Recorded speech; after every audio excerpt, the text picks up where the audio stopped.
Hello guys. कल हमने kinetic theory of gases का जो है इंट्रोडक्टरी पार्ट देखा था। उसमें हमने थोड़ा सा एक डिटेलिंग हमने किन किन चीज़ों की करी थी कि हम किस चीज़ को पहले तो हम गैसेस की जो है थ्योरी क्यों पढ़ रहे हैं अलग से, क्योंकि सॉलिड्स और लिक्विड्स को एक डेफिनाइट वॉल्यूम होता है, सॉलिड्स को डेफिनाइट शेप होता है, बट गैसेस को ना डेफिनाइट वॉल्यूम है ना शेप है। उनकी जो सारी चीज़ें हैं वो दो तीन पैरामीटर पे, मतलब प्रेशर, वॉल्यूम, टेम्परेचर और इसके इंटरनल एनर्जी पे डिपेंड करता है। और फिर हमने देखा कि आइडियल गैस किसको हम कहेंगे। तो अब इससे आगे बढ़ते हुए हम क्या पढ़ने वाले हैं दोस्तों, उसी टॉपिक को कंपेयर या आगे बढ़ाने वाले हैं, और वो है इक्वेशन फॉर आइडियल गैस। ये जो इक्वेशन है ना, ये बड़ी इम्पोर्टेंट है। इसको आपको बहुत अच्छे से इसके सभी तरीके से इसको याद कर लेना है। इक्वेशन फॉर आइडियल गैस मतलब हम आइडियल गैस किस चीज़ को मानेंगे। अब यहाँ से एक बहुत आईएमपी डेफिनेशन स्टार्ट होता है। Which gas to be compared should be taken as an ideal gas. तो यहाँ हमको समझना है कि जिस गैस को हम दोस्तों, या जो गैस आइडियल गैस इक्वेशन को, जो मैं अभी पढ़ाने जा रहा हूँ, आइडियल गैस इक्वेशन को वैलिड कर दे या उसको फॉलो करे, उसी फॉर्मूले से चले, बस उस गैस को हम आइडियल गैस कहेंगे। और बाकी जो मतलब ये जो इक्वेशन है, बाकी सारी जो रियल गैसेस है, लाइक ऑक्सीजन हो गया, नाइट्रोजन हो गया, ये सब रियल गैसेस इस इक्वेशन को 100% तरीके से फॉलो नहीं कर पाती। इसीलिए हम इनको, बाकी सारी गैसेस को रियल गैसेस कहेंगे, ऐसी गैसेस जो इस इक्वेशन को फॉलो नहीं करती या नहीं कर पाती। और ऐसा एक आइडियल हम एक कोई अजम्पशंस ले लेंगे जो कि गिवन इक्वेशन को फॉलो करने वाला है। तो ये कहाँ से आया, ये इक्वेशन कैसे बना, हम यहाँ से सबसे पहले स्टार्ट करते हैं। जैसे हमने कल देखा था कि कैरेक्टरिस्टिक क्या होती है दोस्तों आइडियल गैस की, कि size of the molecule of N ideal gas is 0। और फिर हमने क्या देखा था कि अट्रैक्शन और repulsion amongst the molecules of N ideal gas is negligible या 0 अगेन। तो यहाँ हम देखते हैं कि eight low pressure and high temperature, पहले तो इक्वेशन फॉर आइडियल गैस से पहले हम कुछ समझ लो कुछ थ्योरी, जनरल थ्योरी पढ़ लेते हैं। और वो होगा कि फॉर एनी आइडियल गैस, किसी भी आइडियल गैस के लिए क्या होने जा रहा है दोस्तों, लो प्रेशर कहाँ पर, देखो मैं यहाँ पे मेंशन कर देता हूँ, at low pressure and high temperature. मतलब low pressure and high temperature, बहुत प्रेशर आप कम कर दीजिए और टेम्परेचर को काफ़ी ज़्यादा रखिए। तो क्या होगा, द गैसेस, कोई भी गैस जो है कौन से इक्वेशन को फॉलो करेगा, तो गैस फॉलो करेगा प्रेशर इनटू वॉल्यूम इनटू के, सम कैपिटल के इनटू टेम्परेचर टी। के इज सम कांस्टेंट। मैं इस के को डिफाइन करने जा रहा हूँ, वेयर, ये बस आपको ऐसे ही ध्यान में रखना है कि pressure into volume of any gas. मतलब आपने किया क्या दोस्तों, यहाँ पे एक कंटेनर लिया है, इसको, इसके अंदर हमने कोई आइडियल गैस, ऐसी गैस जो हमारे अभी आने वाली इक्वेशन को फॉलो करेगी, जिनके मॉलिक्यूल्स में कोई फोर्स ऑफ अट्रैक्शन नहीं है, इसके मॉलिक्यूल का कोई डायमेंशन नहीं है, ऐसे वाली गैस को हमने एक डेफाइनाइट प्रेशर, एक डेफाइनाइट वॉल्यूम और एक डेफाइनाइट टेम्परेचर पे हमने इसको स्टोर कर लिया। मतलब इसको वॉल्यूम ये कंटेनर डिसाइड करेगा, कितना गैस भरा, that will decide the pressure, and temperature will be also set up by us. तो कुछ फिक्स्ड वैल्यूज पे प्रेशर, वॉल्यूम और टेम्परेचर, इन कुछ फिक्स्ड वैल्यूज पे इस कंटेनर के अंदर हमने गैस फिल अप कर दी, जो कि आइडियल गैस है। और ये आइडियल गैस क्या रिलेशन फॉलो करेगी मैथमेटिकली, तो जब हम उसको लो प्रेशर और हाई टेम्परेचर पे रखेंगे तो pressure into volume is equal to some constant into temperature T, where in this constant K को हम क्या डिफाइन करने जा रहे हैं, ये ध्यान में रखिए, this is an into K B. अब आप बोलोगे सर फिर एक नया चीज़ ला दिया आपने, देखो इस इक्वेशन को ना ऐसे ही ध्यान में रखना होता है कि कुछ बस पैरामीटर्स को, कुछ सिंबल्स को आप याद कर लो। n क्या है, तो total number of molecules of gas. इस गैस में जो हमने इस कंटेनर में हमने फिलअप करी थी, कितने नंबर ऑफ मॉलिक्यूल्स है, यहाँ पे तो हम गिन भी सकते हैं, 1 2 3 4 5 6 7 8 9 10 11, 11 नंबर ऑफ मॉलिक्यूल्स। अभी गिवन डायग्राम में ऐसा कुछ नहीं, इतने कम नहीं होते।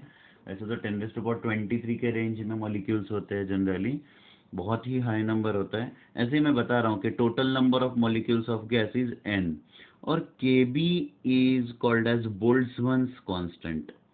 बोल्ट्जमैन्स कांस्टेंट, ये बोल्ट्जमैन्स कांस्टेंट जो है ना दोस्तों, ये साइंटिस्ट बोल्ट्जमैन ने एक्सपेरिमेंटली इस कांस्टेंट को फाइंड आउट करा था, और इसकी जो वैल्यू है बोल्ट्जमैन्स कांस्टेंट की, वो है आपकी 1.38 इंटू 10⁻⁻23 जूल पर केल्विन। ठीक है, बोल्ट्जमैन कांस्टेंट इज दिस। तो एक तरीके से this is a given constant, और PV is equal to number of molecules into KB, KB is a Boltzmann constant into temperature, है ना। ऐसा एक इक्वेशन बन गया दोस्तों। तो अभी हमें यहाँ पे देखना है कि ये जो इक्वेशन है मैं इसको कैसे लिख लूँ। PV is equal to capital K क्या हुआ, N into KB into T। तो मैंने लिख दिया PV upon N into T is equal to KB। क्या आपको एक बात स्ट्राइक हुई, ये इक्वेशन आते ही अब हम कुछ कंक्लूजन्स निकालना स्टार्ट कर देंगे। क्या स्टार्ट करेंगे कि यार KB तो एक कांस्टेंट है ना, तो इसके सामने मैं कांस्टेंट ऐसा कुछ लिख देता हूं। मतलब किसी भी गिवन गैस के लिए, किसी भी गिवन गैस के लिए, गिवन मास ऑफ गैस आप ले लीजिए, मान के चलो इसमें m mass of gas, m mass of gas हमने भर दी थी इस कंटेनर में। किसी भी गिवन मास ऑफ गैस के लिए at given pressure, volume and temperature,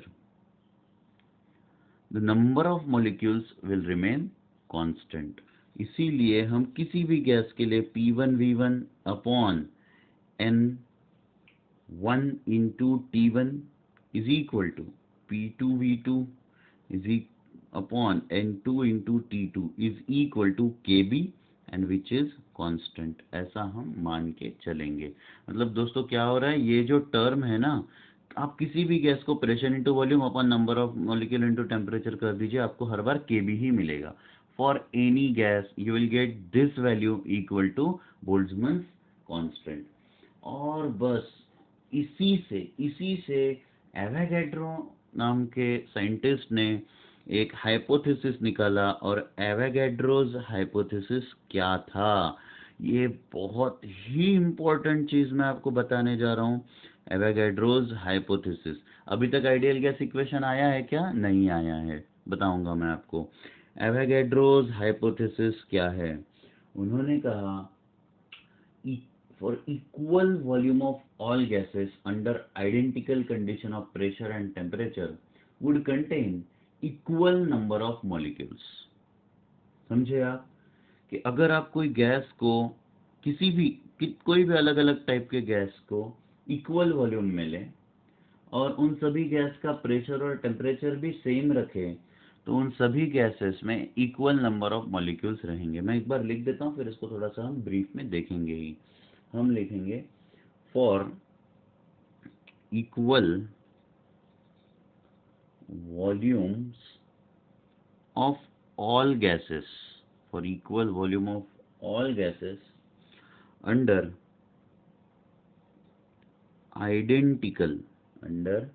identical conditions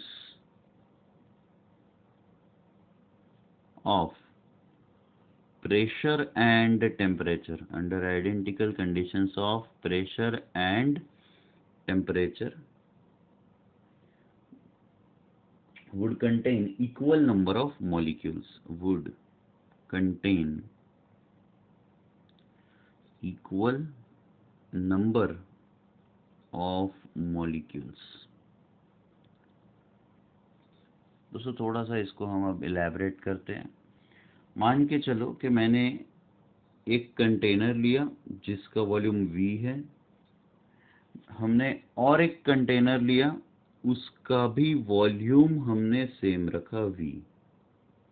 ठीक, अब इस वाले कंटेनर के अंदर जो गैस भर दी उस पे प्रेशर P है और टेम्परेचर T है, इसमें भी प्रेशर P है और टेम्परेचर T है।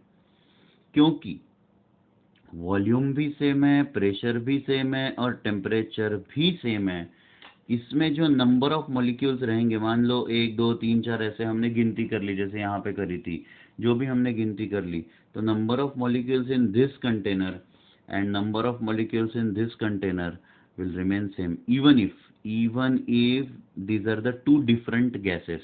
मान के चल दो कि ये है गैस X और ये है गैस Y। गैस X को हमने इस कंटेनर में भरा, उसका वॉल्यूम प्रेशर टेम्परेचर सेम था। गैस Y को हमने एक दूसरे कंटेनर में भरा जिसका वॉल्यूम प्रेशर टेम्परेचर सेम था। तो नंबर ऑफ मॉलिक्यूल्स जो इस X गैस के थे उतने ही नंबर ऑफ मॉलिक्यूल्स आपके Y गैस के भी होंगे। मतलब अगर आप NX और NY अगर यहाँ पे लिखते चलो तो आपको पता चलेगा at given pressure volume temperature number of molecule NX is equal to number of molecules NY। इससे आपको समझ में आ गया होगा कि एवोगैड्रो ने हाइपोथेसिस निकाला कि हम किसी भी गैस को अगर फिक्स्ड वॉल्यूम प्रेशर टेम्परेचर पे रख दे तो उसमें जो मॉलिक्यूल्स होते हैं वो कांस्टेंट होते हैं। और इसी को यूज करते हुए, इसी कॉन्सेप्ट को यूज करते हुए दोस्तों, एक बहुत ही ज़बरदस्त, एक बहुत ही इम्पोर्टेंट फॉर्मूला या आप मान के चलिए एक कॉन्सेप्ट एवोगैड्रो ने आगे रखा कि अगर आप 22.4 लीटर इतने वॉल्यूम की गैस है ना, मतलब क्या है ये this is mass of the gas. आप बोलोगे कि 22 ये बहुत ही चीज एक इम्पोर्टेंट बताने जा रहा हूँ कि अगर आप 22.4 लीटर्स इतनी गैस एनटीपी पे, नॉर्मल टेम्परेचर प्रेशर क्या है दोस्तों, तो यहाँ पे समझिए टेम्परेचर 273 केल्विन हुआ, नॉर्मल टेम्परेचर प्रेशर एनटीपी मतलब ऑलमोस्ट 0 डिग्री मान के चलिए, तो ये टेम्परेचर हो गया और प्रेशर होगा 1 atmospheric pressure, normal temperature and normal pressure है ना। तो एनटीपी पे अगर आप चेक करोगे 22.4 लीटर्स ऑफ गैस पे, मतलब हमने क्या कर दिया दोस्तों, इसका वॉल्यूम फिक्स कर दिया 22.4 लीटर, हमने उसका टेम्परेचर फिक्स कर दिया और हमने उसका प्रेशर भी फिक्स कर दिया। तो जो हमने पुराने अभी थोड़ी देर पहले देखा था कि अगर मैं किसी गैस का प्रेशर, वॉल्यूम और टेम्परेचर फिक्स कर दूं तो नंबर ऑफ मॉलिक्यूल्स फिक्स होते हैं। कोई भी गैस हो उसमें, तो मैंने कोई एक गैस ले ली 22.4 लीटर्स इतनी ली, मतलब वॉल्यूम मैंने यहाँ पे फिक्स कर चुका हूँ, मैं एनटीपी जब कहता हूँ तो टेम्परेचर प्रेशर फिक्स कर चुका हूँ। तो मुझे एक बात पता चलेगी कि उस गैस में कोई भी टाइप की गैस हो contains 22.4 liters gas at NTP contains 6.02 into 10 raised to power 23 number of molecules of that gas। इतने नंबर ऑफ मॉलिक्यूल्स मुझे मिलेंगे। मतलब कोई भी गैस, आप ऑक्सीजन गैस ले लीजिए, आप नाइट्रोजन ले लीजिए, आप हाइड्रोजन ले लीजिए, आप कोई भी हीलियम गैस ले लीजिए, अगर आपने 22.4 लीटर गैस ली है, इतना टेम्परेचर इतना प्रेशर रखा, तो हर एक गैस में इतने नंबर ऑफ मॉलिक्यूल्स रहेंगे दोस्तों। और इसी को कहते हैं Avogadro number. Avogadro number, Avogadro number का सिंबल हम Na नाम से यूज करेंगे, number of molecules A, Avogadro number, और इसकी वैल्यू होगी 6.02 इंटू 10 रेज़्ड टू पावर 23। ये क्या है फ्रेंड्स, ये है कि अगर आप किसी भी गैस को इतने वॉल्यूम का गैस आप ले लेते हो, इतना टेम्परेचर पे रखते हो और ये 1 एटमॉस्फेरिक प्रेशर पे रखते हो, तो उसमें कितने मॉलिक्यूल्स मिलेंगे, हमें इतने मॉलिक्यूल्स उसमें मिलेंगे। This is your Avogadro's number. ये बहुत ही इम्पोर्टेंट कॉन्सेप्ट मैं आपको बता रहा हूँ और बिल्कुल इसमें आपको कुछ भी मतलब कंफ्यूजन नहीं रखना है, याद कर लीजिएगा इस कॉन्सेप्ट को। और आगे जो है अब और इसी में आगे बढ़ते हुए इससे भी ज़्यादा एक इम्पॉर्टेंट चीज़ बताने जा रहा हूँ। आपने क्या किया था, आपने 22.4 लीटर गैस ली, एनटीपी पे ली। यहाँ पे एक बात बहुत अच्छे से ध्यान में रखिए, अगर मैं यहाँ पे ये आप नोट करके लिख लीजिए, लगे तो नोट, इम्पोर्टेंट नोट करके लिख लीजिए, the mass of 22.4 liters of any gas, कोई भी गैस हो, कोई भी gas, at normal temperature pressure, मैं बता चुका हूँ एनटीपी मतलब कौन सी वैल्यू है, is equal to molecular weight. ध्यान में रखिए क्या है, molecular weight of that gas in grams. तो अगर आप किसी भी गैस को 22.4 लीटर इतने वॉल्यूम में एनटीपी पे रखोगे तो जो कुछ उसका मास बनेगा वो क्या माना जाएगा, वो मॉलिक्यूलर मास माना जाएगा। दोस्तों एग्जाम्पल मैं आपको इस कॉन्सेप्ट का स्टेटमेंट का बता रहा हूँ, हम कैसे एटॉमिक वेट है एटॉमिक मास कैसे निकालते हैं, तो यही तो वो कॉन्सेप्ट है, किसी भी गैस का एटॉमिक वेट कैसे निकाला गया, किसी भी गैस का एटॉमिक मास कैसे निकाला गया, मॉलिक्यूलर मास कैसे निकाला गया। तो हमने कह दिया कि भाई एनटीपी पे 22.4 लीटर की वो गैस ले लीजिए, जितना भी उसका मास होगा वही उसका मॉलिक्यूलर मास होगा, है ना। तो आपको ये बिल्कुल ध्यान में एकदम याद हो जाना चाहिए, मॉलिक्यूलर वेट होगा, इजंट इट। तो यहाँ पर अब हम एक एग्जांपल लेते हैं कि मान के चलो ऑक्सीजन लिया मैंने, है ना, if oxygen of 22.4 liters is taken at NTP, then its mass would be 32 grams. That is its molecular weight बोल दो, molecular mass बोल दो, molecular weight is 32 grams। तो आप जानते हो कि ऑक्सीजन का molecular weight 32 grams होता है। आप ऐसे ही कोई भी इसका मतलब आप नाइट्रोजन का ले लीजिए, 22.4 लीटर नाइट्रोजन लीजिए, एनटीपी पे फिलअप कर दीजिए, जो कुछ उसका मास होगा वही उसका मॉलिक्यूलर वेट होगा। तो एवोगैड्रो नंबर हमें कहाँ यूज होता है, अब तो जो मैं फॉर्मूलेस बताने जा रहा हूँ ये बिल्कुल छोटी छोटी चीजें हैं बट कैलकुलेशन में आपको बहुत हेल्प करेगी। और मैं इसको लगे तो रेड में मार्क कर लेता हूँ, यूजेस ऑफ एवोगैड्रो नंबर। ये दोस्तों ऐसी चीज है जैसे कढ़ी पत्ता होता है खाने में, हर चीज में हमको इसको, है ना, यूज करना है, और ये कुछ अपना टेस्ट भी देगा और हर चीज को ज्यादा जायकेदार बनाएगा, ज्यादा टेस्टी बनाएगा। तो बस एवोगैड्रो नंबर को कैसे यूज करना है, जैसे हम सब्जी में कड़ी पत्ता यूज कर लेते हैं, मतलब थोड़ा थोड़ा लॉकडाउन में क्या हो रहा है ना, हम सभी कुक बन रहे हैं, मैं पहले से ही था अब ज्यादा बेटर बन रहा हूँ।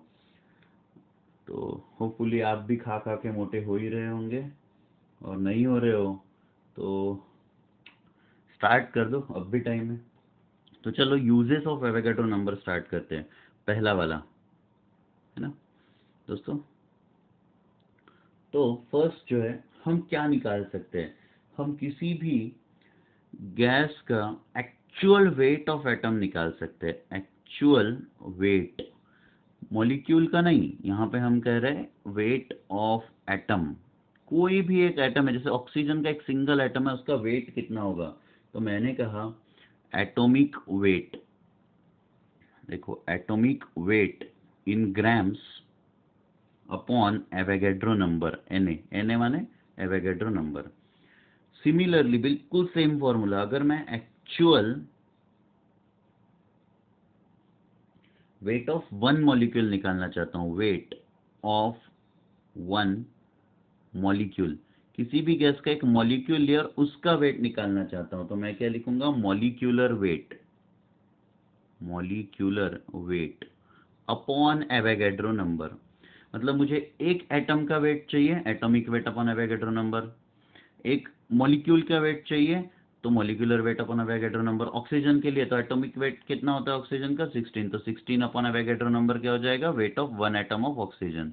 वही अगर मुझे मॉलिक्यूल का चाहिए तो 32 अपॉन एवोगैड्रो नंबर हो जाएगा, क्योंकि molecular weight upon Avogadro number. एक इसमें और बहुत इंपॉर्टेंट एक फॉर्मूला हम यूज करेंगे, अगर मुझे किसी भी गिवन मास में नंबर ऑफ एटम्स हमको कैलकुलेट करने हैं, number of atoms in given mass, in given mass. तो number of atom in given mass अगर मुझे कैलकुलेट करना है दोस्तों, तो यहाँ पे मैं क्या करूँगा, simply Avogadro number upon atomic weight, Avogadro number upon atomic weight into mass of the given gas, मतलब कितने मास का हमने वो गैस लिया है उसको मल्टीप्लाई कर दीजिए। आपने ये यूज भी किया होगा शायद केमिस्ट्री में, अगर नहीं किया तो मैं आपको बिल्कुल फ्रेश तरीके से ऐसे पढ़ा रहा हूँ कि आपने कभी इन चीज़ों को देखा ही ना हो, ना आपने कभी पढ़ा हो। फिर भी अगर आप जानते हो तो बहुत अच्छी बात है, और नहीं जानते हो तो आज अभी आप पढ़ रहे हो। नंबर ऑफ मॉलिक्यूल्स कैसे निकालोगे, number of molecules in given mass of gas कैसे फाइंड आउट करोगे दोस्तों, तो ये वैसे ही है, एवोगैड्रो नंबर अपॉन क्या निकालोगे अभी आप यहाँ पे, molecular weight, molecular weight into given mass. तो एटम चाहिए तो एटॉमिक वेट, मास मॉलिक्यूलर ये चाहिए तो मॉलिक्यूलर वेट, और गिवन मास मल्टीप्लाई करते चलो। तो देखो, एक एटम का वेट निकाला, एक मॉलिक्यूल का वेट निकाला, या आपको कुछ क्वांटिटी ऑफ गैस दे दी तो बोले कितने नंबर ऑफ एटम्स है वो फाइंड आउट कर लिए। फिर आपने कुछ क्वांटिटी ऑफ गैस ले ली, कितने नंबर ऑफ मॉलिक्यूल्स है वो कैलकुलेट कर लिए। एक और इम्पोर्टेंट, गिवन वॉल्यूम में, गिवन वॉल्यूम ऑफ गैस में कितने नंबर ऑफ मॉलिक्यूल्स हैं, नंबर ऑफ मॉलिक्यूल्स, ये मास में था ऊपर वाला, number of molecules in given volume, in given volume. तो यहाँ पे दोस्तों मुझे बताइए क्या होता है, सिंपल है, बहुत सिंपल है कि एवोगैड्रो नंबर ले लीजिए अपॉन क्या करोगे आप, 22.4 लीटर, मतलब एक इसमें मिल गया, multiplied by given volume of the gas, Na upon 22.4 into 22.4। इतना आसान है ये चीज़, ठीक है ना। आप इस इक्वेशन को बहुत अच्छे से ये सभी फॉर्मूलाज को यूज़ कर लेंगे। अब हम आगे बढ़ते हुए इसी टॉपिक को आगे बढ़ाते हैं। अभी तक हमारा आइडियल गैस इक्वेशन आया नहीं है दोस्तों, ये बात ध्यान में रखिए। Still we are far far away from the ideal gas equation. तो यहाँ पे हम क्या कर रहे हैं, आगे बढ़ते हुए आइडियल गैस इक्वेशन की तरफ चलते हैं। यहाँ से इन सब डेटा से अब मैं आपको एक बात बताता हूँ कि नंबर ऑफ मोल्स किसको कहते हैं, नंबर ऑफ मोल्स, ये कॉन्सेप्ट, या वन मोल ऑफ गैस, इस कॉन्सेप्ट को हम लिख लेते हैं, इसको हटा दे रहा हूँ, वन मोल ऑफ गैस। अरे ये वही है, if 22.4 liter of gas is taken at NTP, then हम बोलेंगे then 1 mole of, then it is 1 mole of gas। मतलब आप अगर 22.4 लीटर ऑफ गैस, वही है कि एनटीपी पे मतलब ही 273 केल्विन पे, और एटमॉस्फेरिक प्रेशर 1 पे अगर ले लोगे तो आपको कितनी गैस मिली, 1 मोल ऑफ गैस मिली। तो 1 मोल ऑफ गैस में कितने नंबर ऑफ मॉलिक्यूल्स होते हैं दोस्तों, therefore in 1 mole of gas there are, yeah, 1 mole of gas contains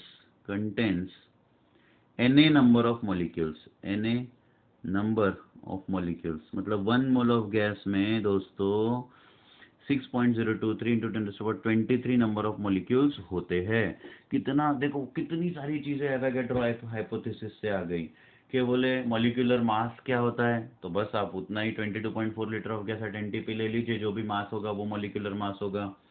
अरे भाई ये एवोगैड्रो हाइपोथेसिस से हमने एक एटम का वेट निकाल लिया, एक मॉलिक्यूल का निकाल लिया, गिवन मास में कितने नंबर ऑफ मॉलिक्यूल्स है, गिवन मास ऑफ गैस में कितने नंबर ऑफ एटम्स है, या फिर गिवन वॉल्यूम में कितने नंबर ऑफ मॉलिक्यूल्स है, ये सारी की सारी चीजें हमने क्या कर ली, एवोगैड्रो नंबर से निकाल ली। फिर एक बड़ा अमेजिंग चीज हमने निकाली कि भाई 1 मोल ऑफ गैस कितनी होती है, तो वही है फिर से बार बार हमें कि आप 6.023 इंटू 10⁻23 नंबर ऑफ मॉलिक्यूल्स ले लीजिए, उतने नंबर ऑफ मॉलिक्यूल्स मतलब 1 मोल ऑफ गैस हो गई। कितना आसान है, बहुत आसान है। इसको सॉर्ट आउट करके बहुत अच्छे से आप एक एक सेंटेंस को रट लीजिएगा, आपको बहुत काम में आने वाला है। यही नहीं, आपको केमिस्ट्री में भी काम में आने वाला है। ये पूरे टॉपिक्स ऐसे जो केमिस्ट्री और फिजिक्स में कॉमन है दोस्तों, बहुत सारे लेवल पे। और ये जो चीज़ मैं आज पढ़ा रहा हूँ, ये आपको हर एक केमिस्ट्री में और फिजिक्स में दोनों में काम में आएगी। और ये बहुत बेसिक्स है, अगर आप इसको याद नहीं कर पाए, आप अगर इसको अच्छे से समझ नहीं पाए, तो फिर न्यूमेरिकल्स में छोटे छोटे कॉन्सेप्ट्स में गलती करने स्टार्ट कर दोगे। हमें कोई गलती नहीं करनी, हमें बिल्कुल हमको पढ़ना है और एकदम एग्जैक्ट चीज़ों को इस चैप्टर को सॉल्व करना है, क्योंकि ये chapter is going to be damn easy for you people. चाहे दुनिया इसको डिफिकल्ट माने या नहीं माने, हमें लेना देना नहीं है। ये चैप्टर आपके लिए बहुत ही आसान होने जा रहा है दोस्तों, ठीक है। बस आपको ये कुछ बेसिक चीजें जो याद ही कर लेनी है कि भाई 1 मोल ऑफ गैस कितना है। तो यार कोई एक गैस ले लो, 6.023 इंटू 10⁻23 नंबर ऑफ उसमें मॉलिक्यूल्स ले लो और जमा कर लो, वो होगी 1 मोल ऑफ गैस। मैं कहता हूँ 1 मोल ऑफ गेहूं चाहिए मुझे, तो आप क्या करोगे, एक एक गेहूं का दाना अलग ले लोगे, और कितने गेहूं के दाने लोगे, तो 6.023 इंटू 10⁻23 नंबर ऑफ गेहूं के दाने ले लोगे, तो बोले 1 मोल ऑफ गेहूं ले लिया। एक किलो में नहीं, मैं मास में नहीं बोल रहा हूँ, एक mass, mass is a different concept. Avogadro number is like a number, मतलब कितने नंबर, जैसे केले चाहिए मुझे, 1 डजन केले चाहिए, तो मैं कहता हूँ 12 केले ले लेते हैं हम। मुझे 1 मोल ऑफ केले चाहिए, 1 मोल बनानास, तो मैं क्या करूंगा, 6.023 इंटू 10⁻23 नंबर ऑफ बनानास ले लूंगा। मैं बोलूंगा ये 1 मोल ऑफ बनानास हो गए। आप समझ रहे हो 1 मोल क्या होता है, 1 मोल कॉन्सेप्ट क्या होता है कि नहीं। तो यहीं पर हमें ये चीज देखनी है कि अब हम आते हैं थोड़ा सा परफेक्ट गैस इक्वेशन की तरफ कैसे आएंगे। अभी तक हम आए नहीं है ना आइडियल गैस इक्वेशन के ऊपर। तो हम बोलेंगे इसमें अब नंबर ऑफ मोल्स को इसके बाद हम किससे डिनोट करेंगे, तो मैं बताता हूँ दोस्तों। एनसीईआरटी के बहुत से बुक्स म्यू से डिनोट करते हैं, हमारा टेक्स्ट बुक कैपिटल एन से डिनोट करता है। बट यार ये कैपिटल एन बहुत सारी जगह पे नंबर ऑफ मॉलिक्यूल्स पे भी आएगा, इसीलिए हम म्यू ही इसके बाद चलाएंगे, है ना। तो यहाँ पे म्यू मतलब number of moles of gas is given by total number, ये स्मॉल एन से डिनोट करते हैं दोस्तों, नॉट कैपिटल एन से टेक्स्ट बुक में। तो total number of molecules upon Avogadro number is the number of moles, या फिर given mass of the gas upon molecular mass of the gas is also a number of moles. ये एकदम एकदम याद कर लो, बहुत ही छोटा सा और वेरी यूजफुल फॉर्मूला। ये सभी चीजें बहुत इंपॉर्टेंट है जो मैं पढ़ा रहा हूँ। Given number of molecules upon Avogadro number is also number of moles, या फिर given mass upon molecular mass is also number of moles. तो मुझे 10 मोल्स का गैस है, 10 मोल्स, तो ये n अपॉन Na की वैल्यू 10 आ जाएगी, या m अपॉन m नॉट की वैल्यू 10 आ जाएगी फ्रेंड्स। और इससे मैंने क्या देखा, therefore given number of molecules, total number of molecules becomes mu into Na। अरे भाई रुको, अब मैं आपको एक इक्वेशन दिखाने जा रहा हूं जो आपने यहाँ पे लिखा था। ये क्या लिखा था दोस्तों, PV is equal to capital K into T. हमने के को डिफाइन किया था, PV is equal to N into K B into T. यही पे लेकर आ रहा हूं now, PV is equal to ये वाला इक्वेशन दोस्तों, N into K B into T, N into K B into T, है ना। तो मुझे बताइए, अभी अभी हमने n को क्या लिखा है, अभी अभी हमने n को लिखा mu into Avogadro number into K B into T. अब आप इस वाले चीज में ये देख लीजिए यार कि ये Na भी फिक्स होता है, एवोगैड्रो नंबर, बोल्ट्जमैन कांस्टेंट भी एक कांस्टेंट है। तो आप जब कभी इसको मल्टीप्लाई करोगे Na इंटू के बी को, ये एक फिक्स्ड वैल्यू मिलेगी, और इसको हम कहते हैं R इंटू टी। ये हुई आपकी आइडियल गैस इक्वेशन या परफेक्ट गैस इक्वेशन। ये इतना इम्पोर्टेंट इक्वेशन है, इसको मैं रेड में डाल रहा हूँ। दिस इज आइडियल गैस या perfect gas equation. Ideal gas equation. एक बहुत बड़े डेस्टिनेशन पे पहुंचे हम। आज के लेक्चर के हेडिंग जो हमने स्टार्ट करा था उस पे पहुंचे हम। यहाँ पे आर क्या होगा दोस्तों, इसको थोड़ा सा जान लेते हैं। आर Na/Kb, इसको हम यूनिवर्सल गैस कांस्टेंट कहेंगे। Universal gas constant. यूनिवर्सली कहीं पर भी ये वैल्यू फिक्स रहने वाली है, क्योंकि एवोगैड्रो नंबर का वैल्यू क्या होता है फ्रेंड्स? एवोगैड्रो नंबर की जो वैल्यू होती है ना, वो अगर आप कैलकुलेट करोगे या आपको पता है, वो है 6.023 इंटू 10⁻23 इंटू 1.38। ये जो है आपकी, ये भी तो वैल्यू फिक्स होती है ना, ये आप भूल नहीं सकते कि you have a fix value of your Boltzmann constant. So 1.38 into 10⁻³ -23, और फिर आप जब इसको कैलकुलेट कर लोगे आपको वैल्यू मिलेगी 8.31 जूल पर मोल पर केल्विन। तो आर की वैल्यू यूनिवर्सल गैस कांस्टेंट है, हमें मिल चुकी है, वो है 8.31 जूल पर मोल पर केल्विन। ये आर आप नहीं भूलोगे। PV is equal to mu R T, बहुत ही बेसिक डेफिनेशन या बहुत ही बेसिक, इसको ही हम क्या कहते हैं? आइडियल गैस इक्वेशन या परफेक्ट गैस इक्वेशन।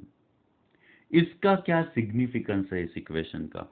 तो दोस्तों, जो कोई गैस इस इक्वेशन को फॉलो कर दे, जो कोई गैस इस इक्वेशन को फॉलो कर दे फ्रेंड्स, वो गैस परफेक्ट गैस हुई या आइडियल गैस हुई।